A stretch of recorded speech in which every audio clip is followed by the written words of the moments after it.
first came here? No, I mean now. Oh. This summer. Well, I haven't done it yet. I don't even know what the list of free agents are or guys that could potentially be a part of our team. I have no idea. I haven't had an opportunity to really look at it. I mean, besides, the obvious, Dwight, and I think Josh Smith and Chris Paul. I think those are the obvious three, but I don't know too many more right now. So I will look at it and see. Is there anything that they could go out and do that would relieve some of the burden on you in terms of having to defend 5 positions, handle the ball? Is there a spot that would help you? I don't know. I mean, for me, I think my mindset is at a point where there's no relief.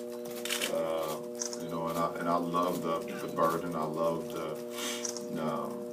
what I have to do for this team to win. I mean, if it happens and we get someone that relieves something from me as far as a big or a wing guy or something, then it would be good for our team. But I'm not going up to those guys or approaching this summer saying I need help. I'm coming back and saying, well, if we come back with this same roster, we're going to compete for a championship.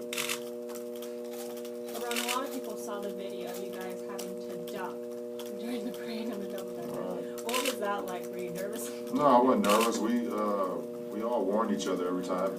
We ducked last year too, because we knew that it was the same route as last year. So it was 2 or 3 bridges that came up that we had to duck. So the guys in the front, we all told each other to tell the guys in the back. So, but I'm in it, so it's a bigger story than what it should be. That's what I think we might have to work on. Yeah, learn how to reroute, and for now, for future parades, I have to reroute. It's my fault. Someone got hurt. You went through it in 08 and 09, and you know every city you go to next season with this team, the question's going to come, what are you going to do next summer? Are you starting to prepare for here we go again, that kind of onslaught again? No, I'm not.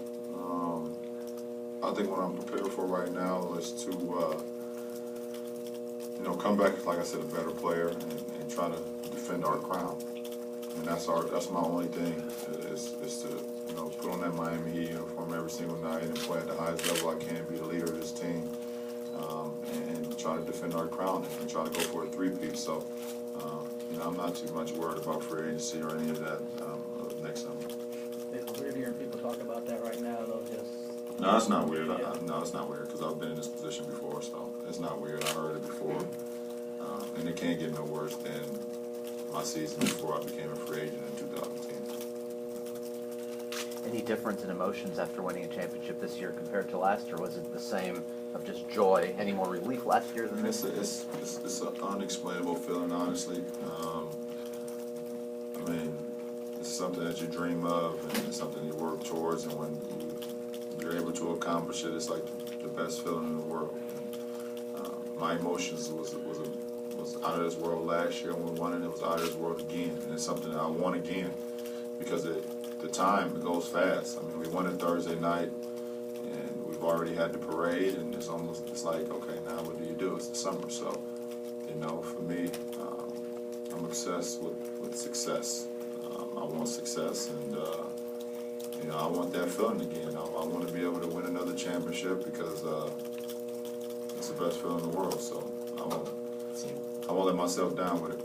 Seems like you relived a little bit of it last night with Patrick Kane and the Blackhawks. Yeah, that was pretty cool too. I mean, honestly, I was watching a movie with my kids, and I was going over my Twitter feed, and I seen what had happened, and I immediately pressed pause and got in trouble with my kids. Got in trouble, and turned to the end of the game and seeing what had happened. For them to score 2 goals in 17 seconds, I was now starting to compare what was the best short comeback, either our down 5, 28 seconds, or them down 2-1 with 1 minute and 16 seconds. I think ours was a little bit more of a nail biter, but in hockey that's out of control to be able to have 2 goals in 16 seconds or 17 seconds. But I think it's a great. I've seen some stats of both teams this year.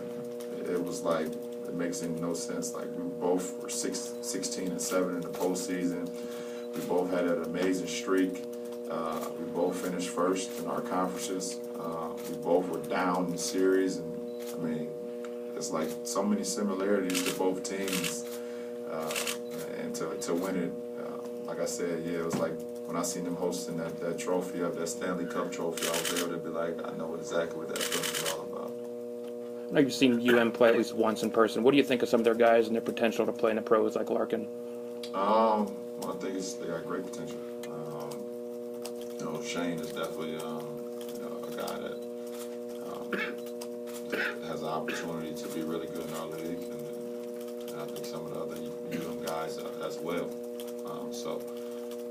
We'll see what happens with the draft tomorrow.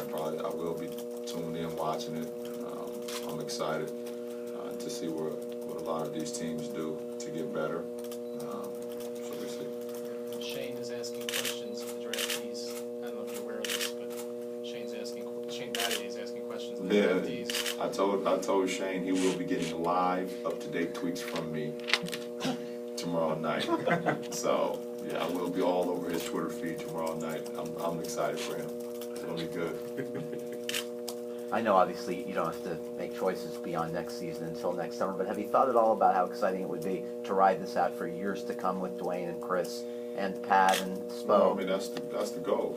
That's the ultimate finish, and we all hope that could happen. I mean, obviously, to be able to have success with two guys and with Rouse and Spo. I mean, this is what we came here for. So that would be the ultimate.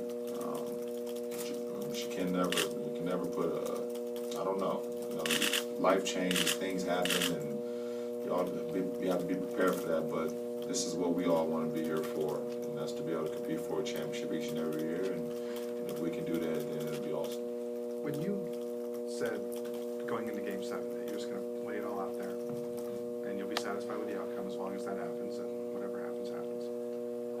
One, how much easier did that make Game 7 to play? And two, could that thinking even have entered your mind 2 years earlier? No, I don't think so. I mean, I just think it's the growth, the maturation process that I had just a year, and then now 2 years since that loss we had in that Dallas series, and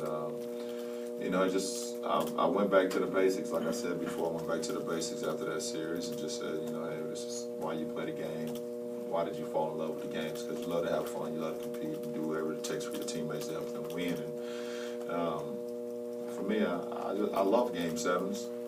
I've been able to be pretty good in Game 7s, but I just say, hey, if I'm on one team and I'm playing against another team for a Game 7, you got to beat me one game, and I like my chances.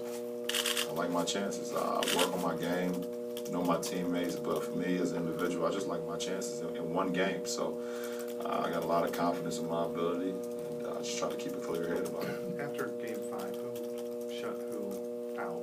Maverick said that he didn't talk to you for a few days. Yeah. He said he challenged you. Mm-hmm. So there's nothing wrong with a great player being great. Right. How did that affect you, Phil? Well, I mean, that's why I like the guys around me off the court. It's not,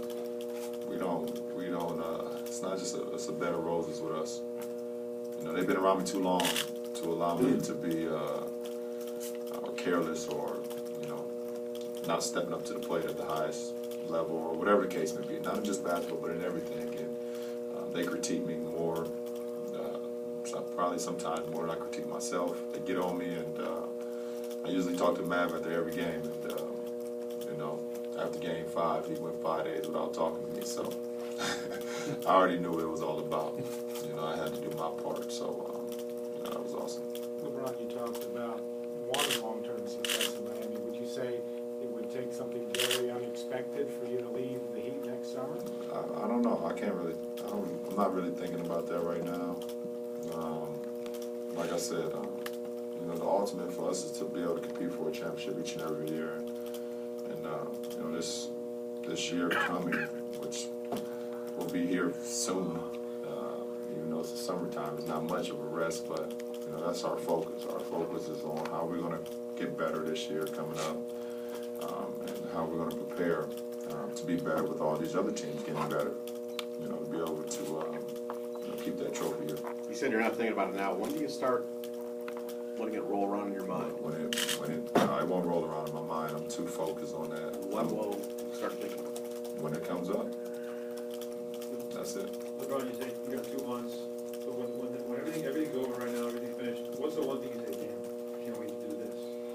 Now that it's all over. After the season, Yeah. nothing. It's like, damn, I wish we can come back in the locker room and have another practice, take another flight, have another bus ride. Those 15 guys or 14. That's what it's all about. You start to miss the guys throughout the summer, and I know my family probably doesn't want to hear that, but it's the truth. You spend so much time with these guys, and it's been 9 months. So that's what you start to miss.